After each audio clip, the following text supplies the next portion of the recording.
Welcome, everyone. Today's story is not just about a company. It's about an idea. An idea that was born out of frustration, rejection, and failure. It's about two people who were not tech gods, not billionaires, not famous when they started. They were just two normal human beings, with one small question in their minds. Why can't watching movies be easier? Why do people still suffer for renting entertainment? This simple frustration turned into a quiet revolution. This quiet revolution destroyed Blockbuster, one of the biggest movie companies in the world. And from that destruction, a new empire was born: Netflix. In this video, we are going deep, very deep, into the full, real, and detailed story of Netflix. We will cover everything: how it started with a $40 late fee, how people laughed at the idea, how the founders were rejected and insulted, how they nearly went bankrupt, how they offered their company to Blockbuster and were humiliated, how they came back with a silent plan that destroyed the giant, and how they became one of the most powerful companies on earth, changing the way the entire world watches movies. This is not just a business story.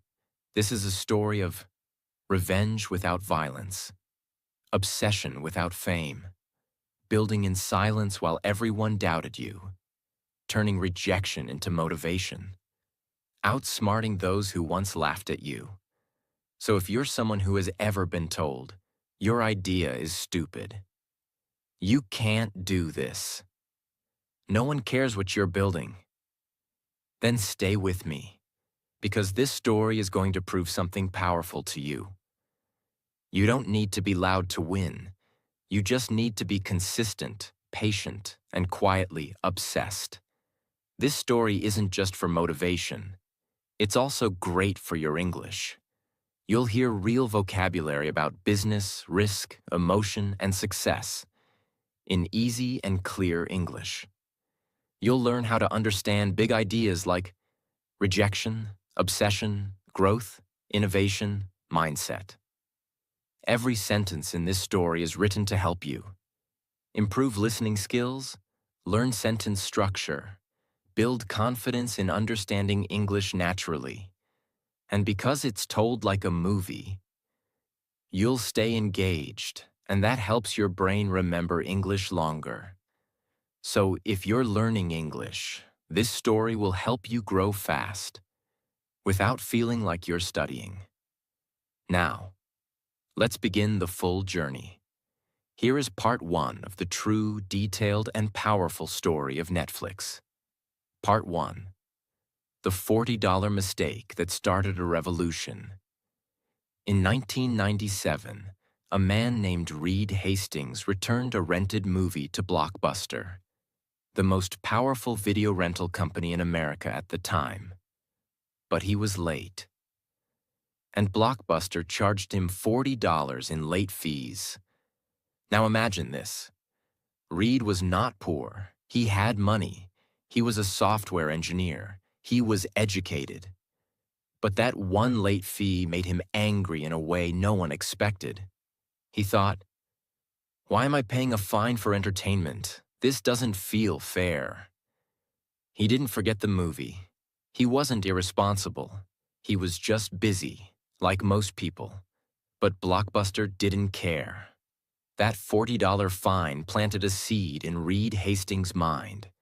A seed made of frustration, curiosity, and a quiet whisper that said, there has to be a better way. At that time, Blockbuster was a giant. They had more than 9,000 stores all over the world. People lined up to rent VHS tapes and DVDs. But their system was old, frustrating, and unfair. You had to go to the store physically, pick a DVD, remember to return it within a few days.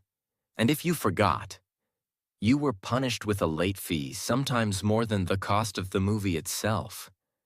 And Reed thought, what if people didn't have to go to the store?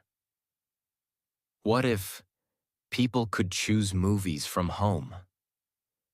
What if there were no late fees at all? Now pause for a second. This is very important.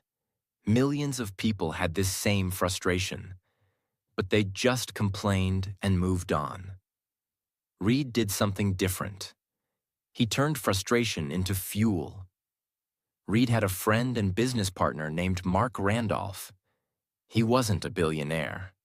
He didn't come from a rich family. He was just a dreamer who loved ideas, storytelling, and entrepreneurship. One day, Reed walked into Mark's office and said, "What if we create a service that lets people rent movies? By mail?" Mark was confused. Mail? Like people order a movie and we ship it to them? Reed nodded. Yes, and no late fees, and they can keep it as long as they want. That moment, in a simple office with zero investors, zero team, zero technology, was the birth of Netflix. They didn't have a plan. They didn't have a product. But they had a vision. Make renting movies fair, easy, and modern. Before launching anything, they decided to do a test. They took a CD, not even a movie DVD, just a music CD.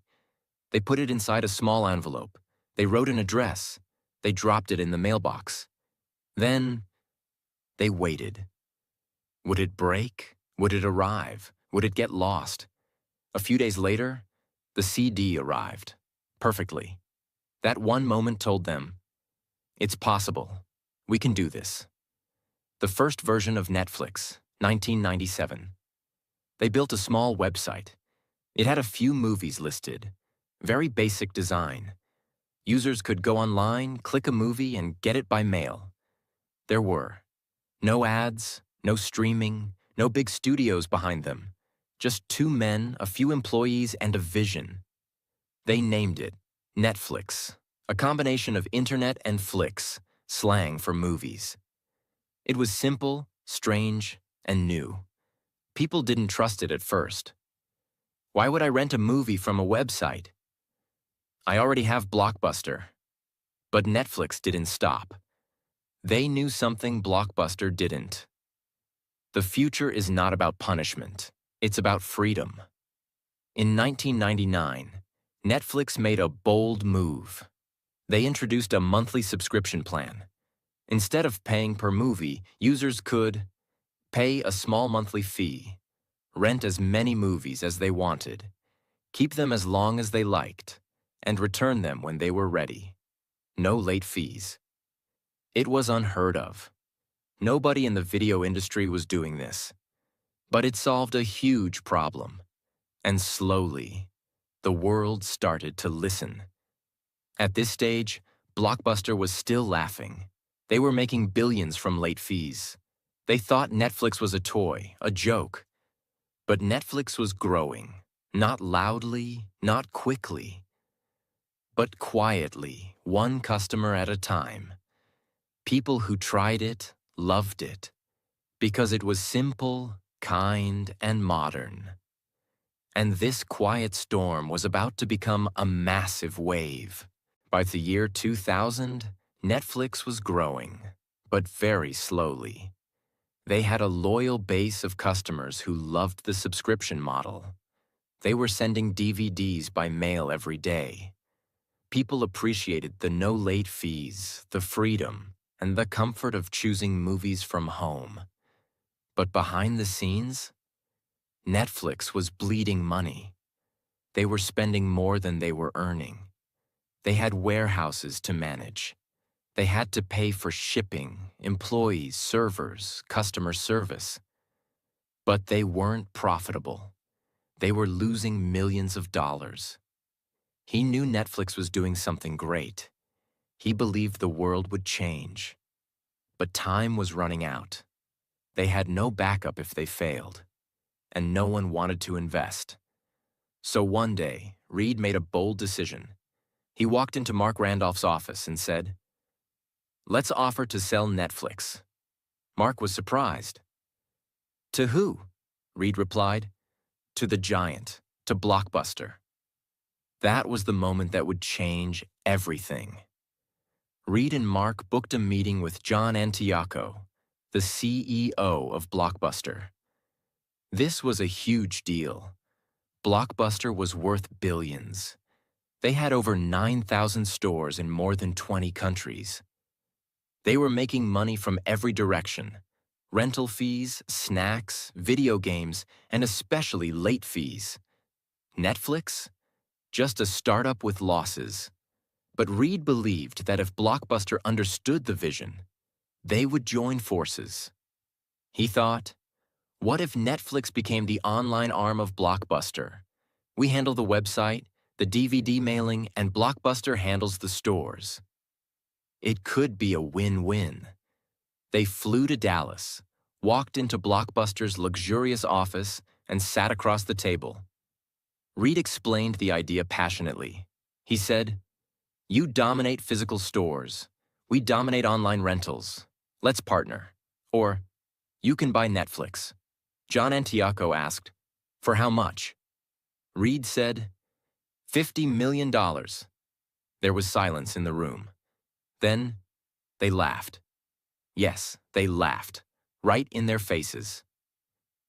$50 million for a DVD website that loses money? Blockbuster's executives mocked them. To them, Netflix was nothing. Just a tiny business with no physical presence. A joke. Reed and Mark left the meeting with red faces and a fire in their chest. They weren't just rejected, they were humiliated. That moment changed everything. Reed looked at Mark and said, "All right then, let's destroy them." They didn't fight back with words. They didn't post on social media. They didn't complain to the world. They did something 10 times more powerful. They went back to work. Reed and Mark doubled down. They improved the website. They made the algorithm smarter. They reduced the DVD delivery time. They hired better people. They studied what customers loved and gave more of it. And slowly, customer by customer, month by month, Netflix began to rise. Blockbuster didn't notice. They were busy making billions and enjoying power. But while they were sleeping, Netflix was building. Here's a very important detail most people don't know. Netflix introduced something that changed everything. A movie recommendation algorithm. In simple words, the Netflix website would watch what you rented, learn your taste, and suggest movies you would probably love. This made people stay longer on the website. It made choosing easier. It made Netflix feel personal. It wasn't just a DVD company anymore. It was a data-driven entertainment experience. And that one innovation made users feel seen, understood, and valued. By 2003, Netflix had crossed 1 million subscribers. People were loving the convenience. No more driving to the store. No more late fees. No more waiting in lines. Blockbuster started noticing the shift. They saw their revenue shrinking, but they still believed Netflix was temporary. To them, Netflix was a mosquito, not a threat. So what did Blockbuster do? They launched a copycat, Blockbuster Online. But it was too late. Netflix already had years of data, loyalty, and a better system. And most importantly, Netflix had no ego. Blockbuster didn't want to kill their stores, because they made billions from late fees. Netflix, on the other hand, had nothing to lose, only the future to build. By 2005, Netflix had millions of happy users, a brilliant tech system, low prices, and full control of the online rental space. Blockbuster kept falling behind. They tried. Cutting prices, mailing DVDs, removing late fees, too late. But people had already fallen in love with Netflix. Why? Because Netflix didn't punish them. Netflix didn't treat them like criminals for forgetting a DVD. Netflix made entertainment feel human, respectful, and modern. Let's talk about what was happening inside the company at this time.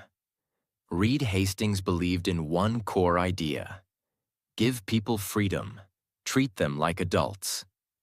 That's why Netflix had no strict dress code. Let employees take unlimited vacation as long as they delivered results. Focused on hiring smart, honest people and giving them space to do great work. This company culture created trust, innovation, and speed. While Blockbuster was stuck in rules, old systems, and arrogance, Netflix became a home for rebels, creators, and thinkers. Part 2. The boldest move that killed a giant. By 2006, Netflix was already winning the battle of DVD rentals. They had crushed Blockbuster's online attempt.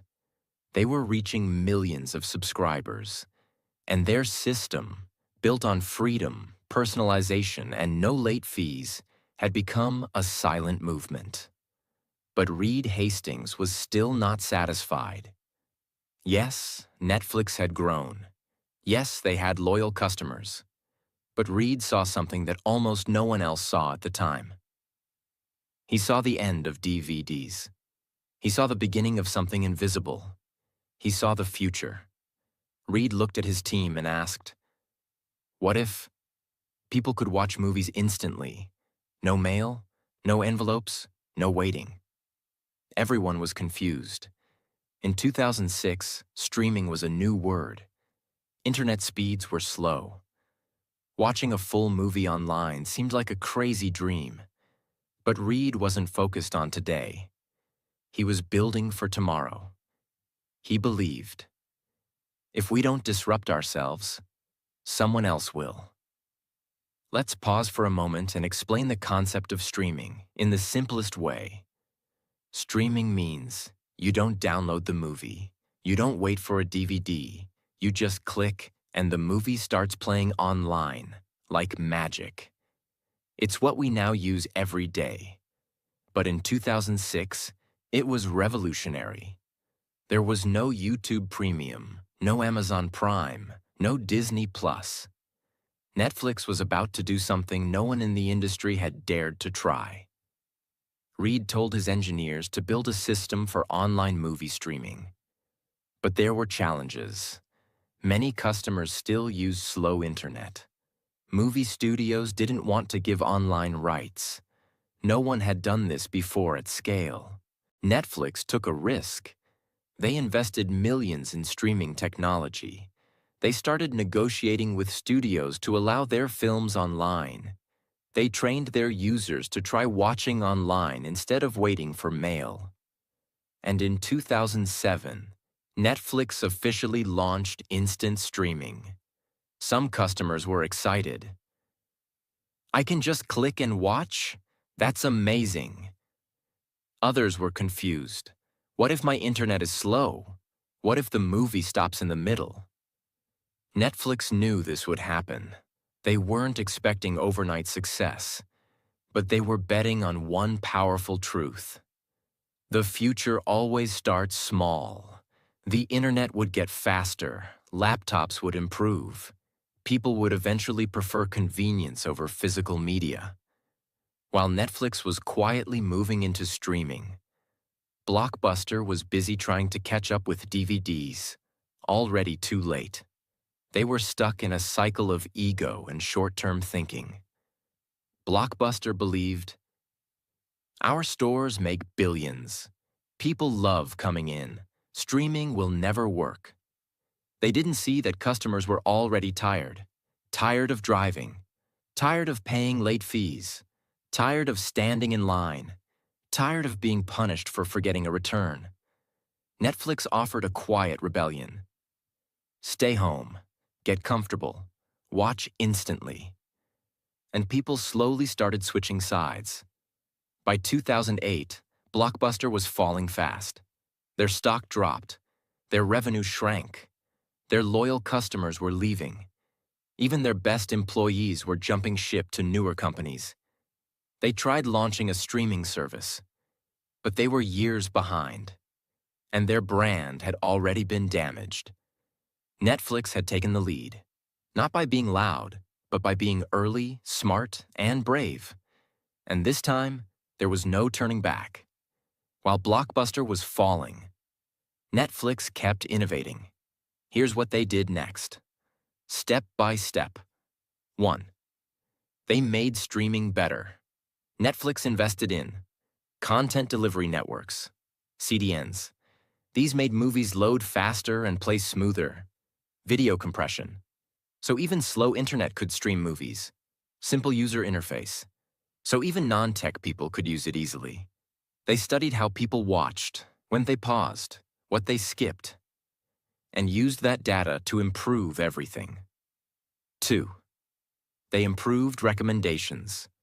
Netflix didn't just show random movies. Their system noticed your habits, analyzed your past choices, recommended titles you personally were likely to love. This made people spend hours on Netflix because it felt like the platform knew them. 3. They expanded globally. After their US success, Netflix slowly moved into Canada, Latin America, Europe, Asia, Africa. Each country had different tastes, languages, and cultures. So Netflix adapted, added subtitles, bought rights to local films, created language-specific interfaces. This helped them become a global brand, not just an American company. 4. They focused on trust. Netflix made sure their website never crashed. Streaming never failed. Payments were secure. Customer service was fast and kind. This made people trust them. And in business, trust is everything. By 2010, something unthinkable happened. Netflix was now the leader in home entertainment. Blockbuster, once worth billions, filed for bankruptcy. Their stores were shut down one by one. The company that laughed at Netflix was now dead. It wasn't a war. There was no fight in public. Netflix killed Blockbuster without screaming. They did it by evolving, by seeing the future, by listening to customers, and by staying focused while the giants slept. By now, people were saying, "Let's Netflix tonight." Are you watching anything on Netflix? I binged an entire show. Netflix wasn't just a company anymore. It was becoming a part of life. Just like Google means search, Netflix started meaning watch. That's when Reed Hastings and the team knew. We're not just a service, we're now the future of entertainment. Part 3. From renting to ruling. How Netflix became the world's entertainment king. By the end of 2010, Netflix had already done the impossible. They had destroyed Blockbuster, the most powerful name in movie rentals. They had changed the way people watched movies, from mailing DVDs to streaming online. They had become a trusted, growing, and beloved brand in millions of homes. But once again, Reed Hastings wasn't satisfied. He asked his team one simple but powerful question. What happens if one day the movie studios stop giving us their content? Because here's what most people didn't know. Netflix was only a platform. They streamed movies and shows, but they didn't own them. They were renting entertainment from major studios like Warner Brothers, Disney, Paramount, and others. And that was a dangerous place to be. Reed believed that the future of Netflix could not depend on other people. He wanted full control, because renting other people's content meant they could raise prices anytime. They could remove movies anytime. They could partner with Netflix's competitors anytime. So he told his team, "We are not just a tech company anymore. We are going to become a studio. We will create shows and films under the Netflix name." At first, many people thought this was a terrible idea. Netflix had no experience in film production, no Hollywood connections, no big actors, no directors, no track record. But Reed was used to doubt. He didn't care about opinions. He cared about direction. In 2011, Netflix heard that a few studios were discussing a remake of a British political drama called House of Cards. It wasn't a superhero story. It wasn't an action-packed blockbuster. It was a slow, serious, dark show about politics, betrayal, and power. But Netflix did something no one expected. They outbid major TV networks like HBO and NBC, offering $100 million to make 2 seasons of House of Cards. Yes, a tech company with no filmmaking experience just offered $100 million to make a serious drama. And they didn't ask for a pilot episode. They gave full freedom to the creators. Why? Because Netflix had data. They knew. Millions of people loved political dramas. Kevin Spacey, the lead actor, had a strong fan base. People who watched similar shows watched all the episodes, binge-watching. So Netflix trusted their data and made a massive bet. Here's what shocked the industry even more. When Netflix launched House of Cards in 2013, they didn't release 1 episode per week like TV channels. Instead, they dropped the full season, all episodes, at once. Why? Because their data showed that people loved binge-watching. They didn't want to wait a week for the next episode. They wanted to finish a show in 1 night, 1 weekend, 1 breath. This changed the entire TV industry. Now viewers had control over when and how they watched, freedom from TV schedules, power to decide their pace. House of Cards became a global hit. It won Emmy Awards, got amazing reviews, and gave Netflix credibility as a content creator. For the first time in history, a company that started with DVDs was now creating high-quality, award-winning shows on its own platform. This moment was a turning point. After House of Cards, Netflix moved fast. They built studios. They hired experienced producers. They signed deals with actors, writers, and directors. They created a new brand inside Netflix called Netflix Originals. This meant, this show or movie is made by us, belongs to us, and can only be found on Netflix. And that's when things exploded. Here are just a few of the shows that Netflix created in the next few years, each one becoming a global sensation. 1. Stranger Things, 2016. A sci-fi mystery about missing kids in a secret government lab. It had nostalgia, thrill, monsters, and heart. Made actors like Millie Bobby Brown global stars. Built a massive fan base across all age groups. 2. Narcos, the true story of Pablo Escobar, told like a crime documentary. Action, drugs, money, power, politics. A perfect mix of storytelling and real history. Loved by both English and Spanish-speaking audiences. 3. Money Heist, La Casa de Papel, a Spanish-language heist drama. Netflix bought the rights and re-released it with subtitles. It became a worldwide phenomenon. Showed that great content can come from any country, any language. 4.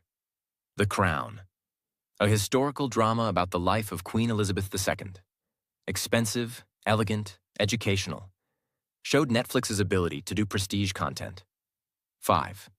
13 Reasons Why, Dark, You, The Witcher, and many more. Each show brought something new. New emotions, new audiences, new storytelling styles, and each one built Netflix's brand further. Netflix wasn't just making content randomly. They used their own user data to understand what types of stories people loved, see what actors had strong fan bases, learn which genres were missing from TV. This made their content decisions smarter than traditional studios. They were mixing creativity plus data. something old film companies didn't know how to do. By now, Netflix was doing something no one in history had ever done. They were creating shows that were watched in over 190 countries, translated into dozens of languages, streamed by people of all ages, backgrounds, and cultures. People weren't just watching Netflix. They were living inside Netflix stories. Characters became global icons. Soundtracks went viral. Merchandise exploded. Meme culture exploded. Netflix was no longer just a service. It was a global entertainment culture. Before Netflix, the entertainment industry was dominated by Hollywood. But Netflix proved that great stories can come from anywhere. That's why they invested in Korean dramas, Spanish thrillers, German science fiction, Indian originals, African documentaries, Turkish romance series. They gave creators around the world a platform, and the world responded with love. Some incredible global hits included Squid Game, Korea; Sacred Games, India; Lupin, France; Fauda, Israel; Elite, Spain. This global expansion helped Netflix reach more than 200 million paid subscribers worldwide by 2021. They weren't just a company anymore. They were the largest entertainment network on Earth. While traditional studios relied on box office sales, cable TV, advertisements, Netflix focused on subscriptions. Their logic was simple. If we make amazing content that people love, they will keep paying monthly, forever.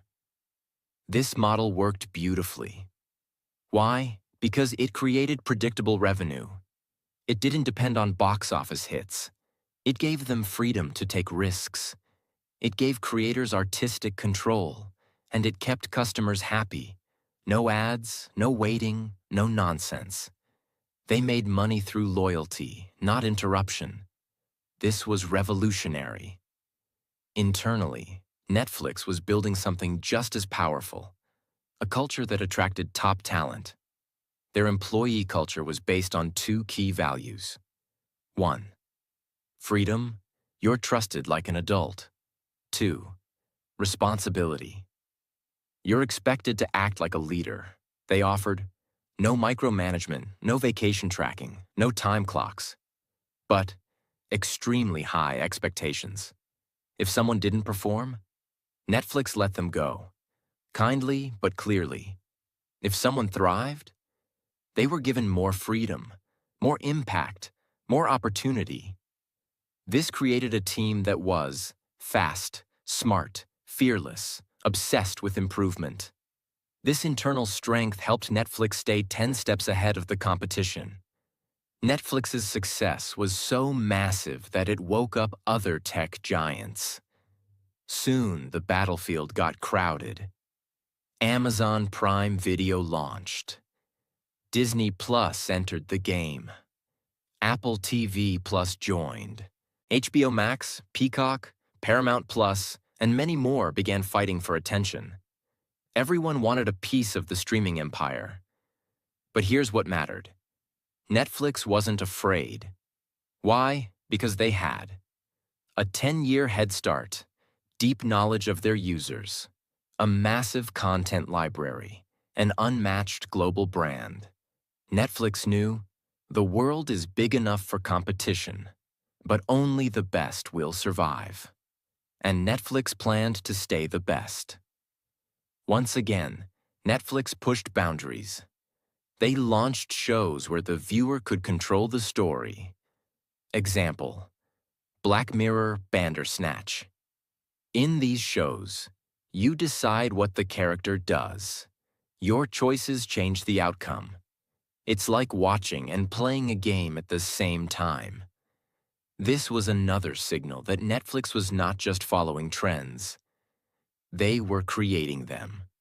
While the public saw cool shows and easy streaming, behind the scenes, Netflix was becoming a technology powerhouse. They built custom video compression tools for faster streaming, used AI to personalize user recommendations, created original sound mixing systems, designed thumbnail images differently for each user. So you see a poster you're more likely to click. They didn't just make content, they engineered the experience. Netflix became a perfect example of art meets science, creativity powered by data. When the world shut down during COVID-19, movie theaters closed, concerts stopped, events were canceled. But people still needed entertainment. They needed escape, emotion, connection, and comfort. Netflix became a lifeline. People streamed more than ever. New users signed up by the millions. Hits like The Queen's Gambit, The Crown, and Tiger King exploded globally. Netflix didn't just survive the pandemic, they thrived in it. Because they had already spent a decade preparing for a future of digital-first entertainment. By the time the world entered 2021, Netflix had already become more than just a streaming platform. It had become a global leader in entertainment, a culture people lived inside, a household name in almost every country on Earth. But here's the truth no one wants to hear. Success creates enemies. Fame brings pressure. And the top is always the loneliest place. In this chapter, you will see the real struggles Netflix began to face. The rise of powerful competitors, internal pressure to keep growing, backlash from critics and governments, public controversies, and how Netflix started to expand into completely new worlds. This is the part of the story where every empire gets tested. By 2021, the battlefield of streaming had changed dramatically. In the early days, Netflix was the only real player. But now, it was surrounded. Let's break down its biggest competitors and why they were dangerous. Amazon Prime Video, backed by Jeff Bezos, bundled with Amazon Prime shipping service. Huge money power, global scale. Invested heavily in content like The Boys, Reacher, and Lord of the Rings of Power. Disney Plus, backed by Disney, one of the most powerful media companies in history. Owned Marvel, Star Wars, Pixar, National Geographic. Within 2 years, gained over 100 million subscribers. Family-friendly and filled with nostalgia. 3. HBO Max, known for high-quality content, Game of Thrones, Succession, The Batman. Had strong industry respect, positioned as the premium competitor. 4. Apple TV Plus, Peacock, Paramount Plus, and more. Each had their own strategies. Some focused on news, others on sports. All of them wanted one thing: to take Netflix's crown. For the first time in its life, Netflix wasn't alone anymore. It had to fight, not just for growth, but for survival at the top. The challenge with being number one is this: you can't stop growing, even for a second. Because Netflix had gone public, listed on the stock market, investors wanted more users, more revenue, more shows, more countries, more. Every quarter, Netflix had to prove that more people were joining, that people were staying, that content was working. This put enormous pressure on teams. Writers had deadlines. Engineers had to fix bugs instantly. Executives had to make bold decisions. Fast. The world only saw the glamour. But behind the scenes, it was a pressure cooker. With global fame came global judgment. Netflix now had political pressure, cultural criticism, religious backlash, moral debates, and endless scrutiny. Let's look at some major issues they faced. Content offends. Some groups, certain shows were seen as too violent or too sexual, or insensitive to religion or culture. In countries like India, Turkey, and the Middle East, this became a major issue. Netflix had to balance freedom of expression with local sensitivities. Some governments threatened to ban content. Others demanded censorship. Activists and public groups protested. Netflix had to respond carefully. Dave Chappelle's special controversy.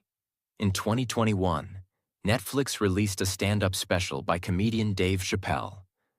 Some people found it funny. Others found it deeply offensive, especially in the LGBTQ+ community. There were internal employee protests, public backlash, media storms. Netflix defended creative freedom, but it exposed the company to serious internal division. Account sharing issues. As Netflix grew, many people began sharing accounts with friends and family across households. This reduced revenue. Netflix announced they would start blocking or charging extra for account sharing, but this made users angry. Many people felt betrayed. We supported you for years. Now you want to charge more? Netflix had to manage this carefully because one wrong move could cost them millions of users. Despite pressure, Netflix never stopped evolving. Let's break down how they continued to innovate and where it worked and failed. Mobile-first strategy. Netflix began building shows especially for smartphones, especially in countries like India, Indonesia, and Africa. They introduced lower mobile-only pricing, vertical format experiments, more subtitles and dubbing options. The goal was to reach the next billion users. Gaming. Netflix made a bold move. They entered the gaming world. Why? Because they believed, if people love Netflix stories, maybe they want to play inside them. They launched Netflix Games, where users could download mobile games for free with their subscription. Some were based on Netflix shows, others were original. But this was a risky expansion, because building great games is completely different from streaming video. Still, it showed Netflix's hunger to evolve. Interactive stories and experiments. Netflix kept experimenting with choose-your-own-path stories, live streaming events, global watch parties, AI-generated recommendations. They believed, we are not just a movie company, we are the future of entertainment. But every innovation came with cost, risk, and the pressure to impress millions of users instantly. By 2022 to 2023, Netflix reported, for the first time, that they had lost subscribers. This was shocking. People were spending less. Competition was strong. Some were canceling to save money. Others were switching to cheaper platforms. Netflix stock dropped sharply. The media called it the fall of Netflix. People started asking, is the Netflix era over? But here's the truth. Every empire faces storms. What matters is how they respond. Netflix answered with better, stronger content. Wednesday, All Quiet on the Western Front, The Sandman, The Diplomat. New pricing tiers, including cheaper plans with ads, stricter rules on account sharing, and investment in global content creation from Korea, India, Nigeria, France, and more. They weren't just reacting. They were reinventing themselves again. And it started working.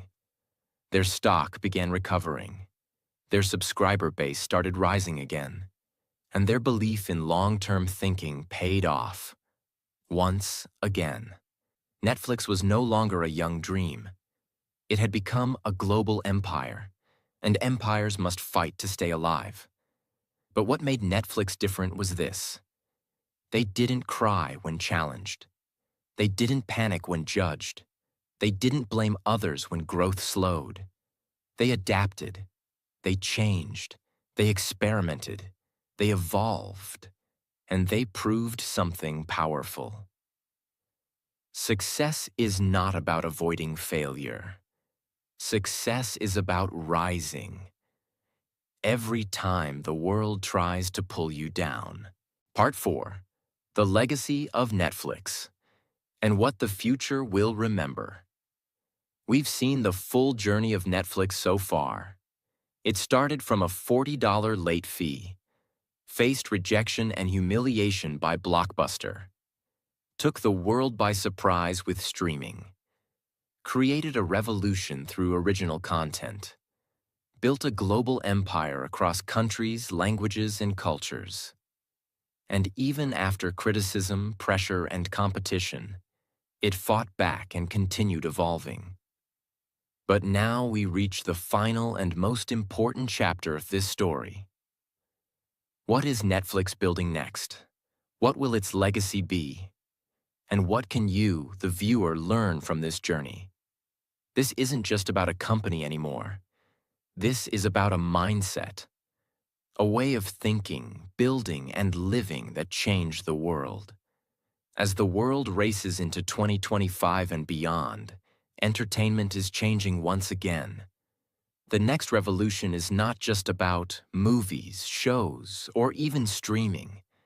It's about something bigger: artificial intelligence, virtual reality, augmented reality, interactive worlds, personalized storytelling, AI-generated content.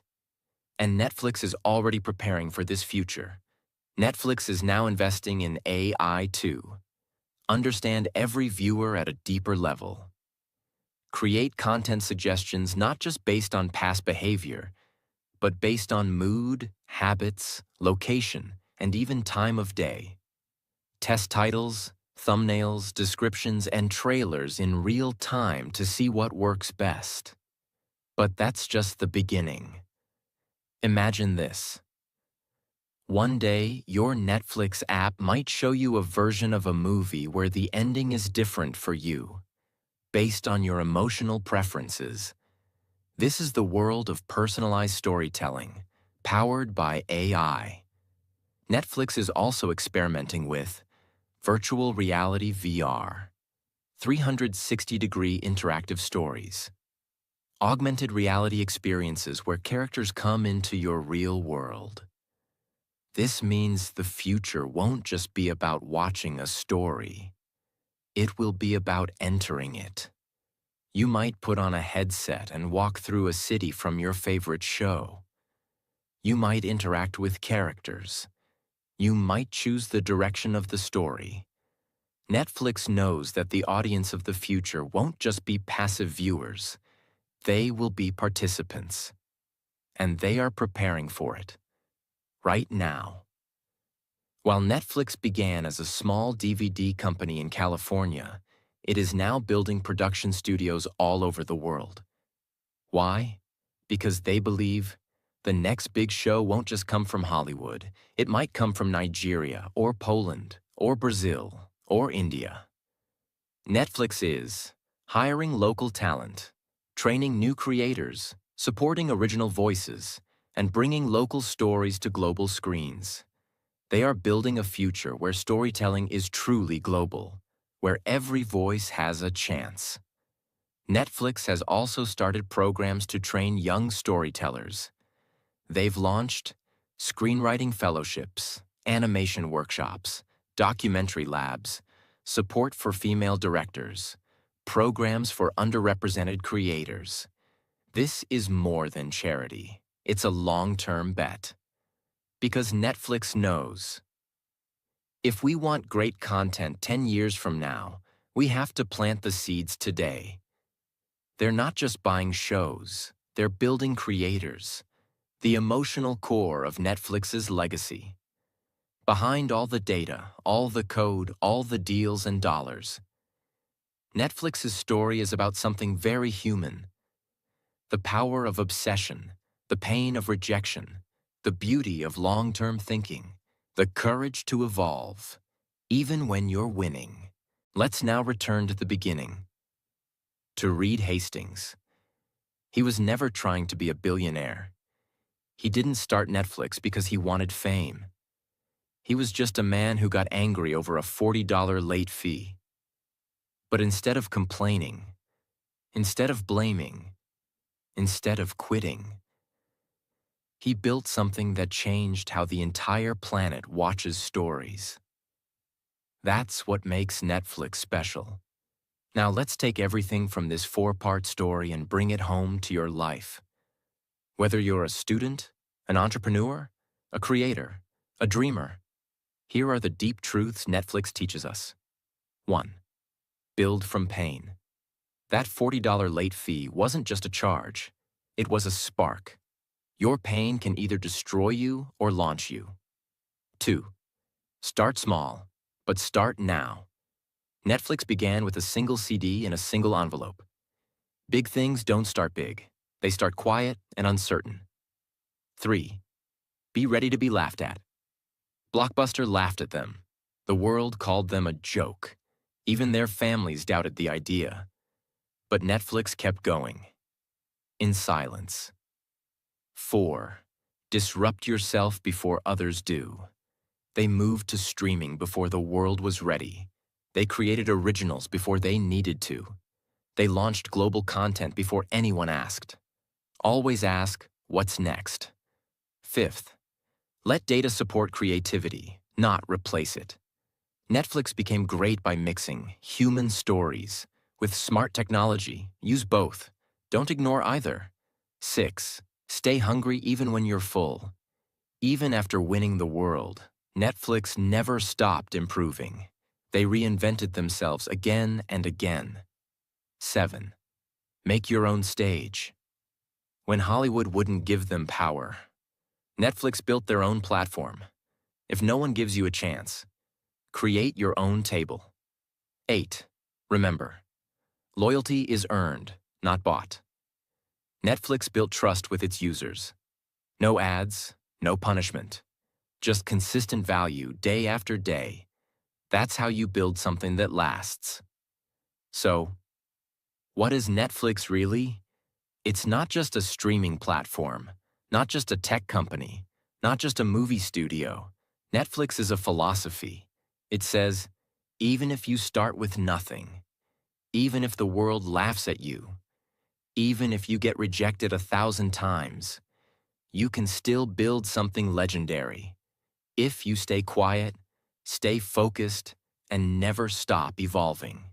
This is the true, full, and detailed story of Netflix. From a $40 late fee to over 250 million global subscribers, to changing the way humans experience entertainment forever. Netflix didn't just beat Blockbuster. They beat every excuse. They beat every limitation.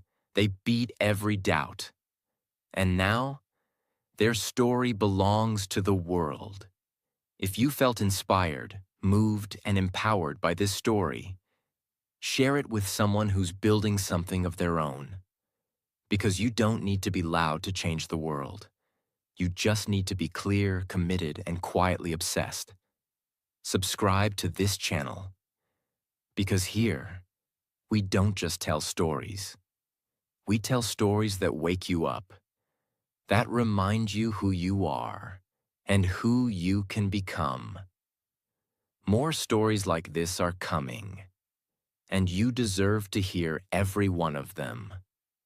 So hit that subscribe button, and let's grow together.